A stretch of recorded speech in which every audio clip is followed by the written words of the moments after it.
you have just released a trend report on the trends in 2019. And what, according to you, are the most striking trends? So Beautystreams looked at the emerging trends for this year, and one of the biggest trends is Hyperactive Naturals. So obviously sustainability and naturals are here to stay, and we're constantly looking at the innovations in that area. And Hyperactive Naturals means products with super concentrated natural ingredients that deliver a pack-a-punch in a product. And most often these products are waterless because water needs preservatives to stay fresh.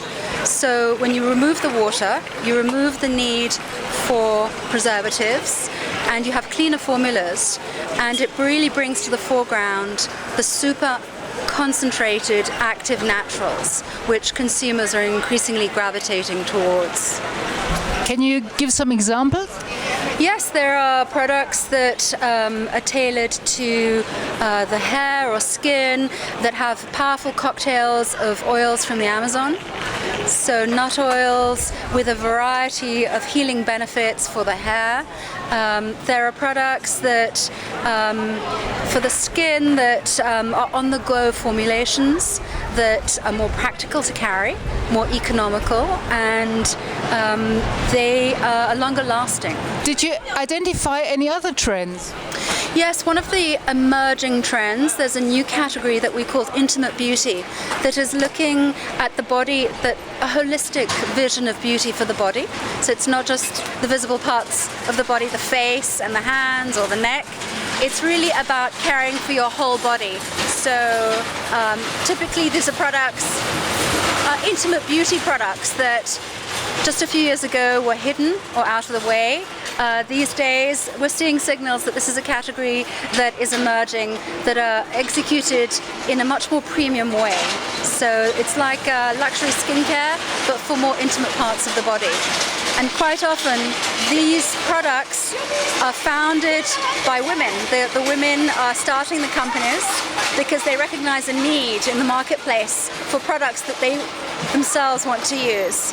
And the most entrepreneurial types are deciding to launch products to fill the vacuum in the marketplace.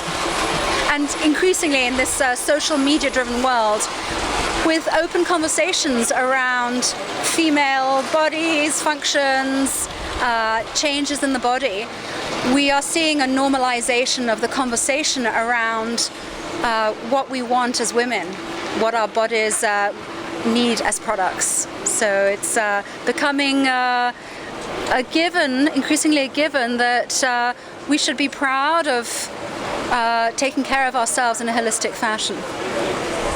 Did you identify any other trends? Yes, well, some of the trends that we identified we categorize as emerging trends, and others we see as evolutions of existing trends. So an evolution of an existing trend, we call the trend the Cinderella effect. And like the name implies, the product is the fairy godmother that transforms you and makes you selfie ready. But it's not just the result that counts, it's being able to witness the transformation. So in this age of live streams and YouTube videos, especially Gen Z, millennials are showcasing the effect of the product, whether it's lip plumpers with microneedles that show the visible effects in a matter of minutes, or face masks that really do have visible rejuvenating effects. And like the Cinderella name implies, the results are not long lasting. So at the stroke of midnight or at the end of your big occasion or big night, your lips may return to their original size, or your skin may look a little bit tired again, but that's irrelevant. It's all about the boost that you get.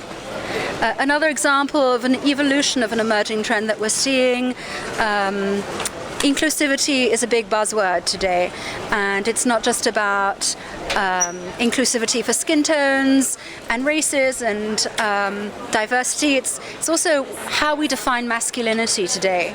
So masculinity, there is increasingly no more a binary definition of genders. There's a spectrum of genders, and the concept of masculinity and beauty is not an oxymoron, and they can coexist together. So there have been a lot of products that we're seeing at Cosmoprof Bologna that speak to male skin, male hair, male beauty, and a coexistence of beauty and masculinity, that it doesn't mean you're less of a man if you want to look after yourself. Some other trends that we're seeing, we are seeing obviously pollution. Anti-pollution is a big concern, and as a category it's been a mainstay in Asia.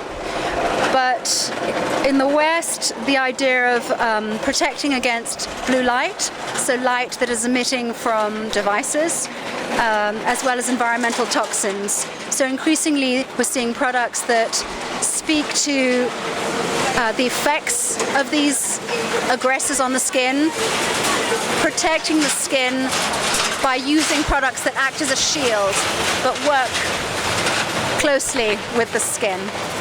So understanding your skin and working with the degree of concentration of these aggressors. As the seasons change, as your skin changes, these products are intelligent enough to respond to your various needs.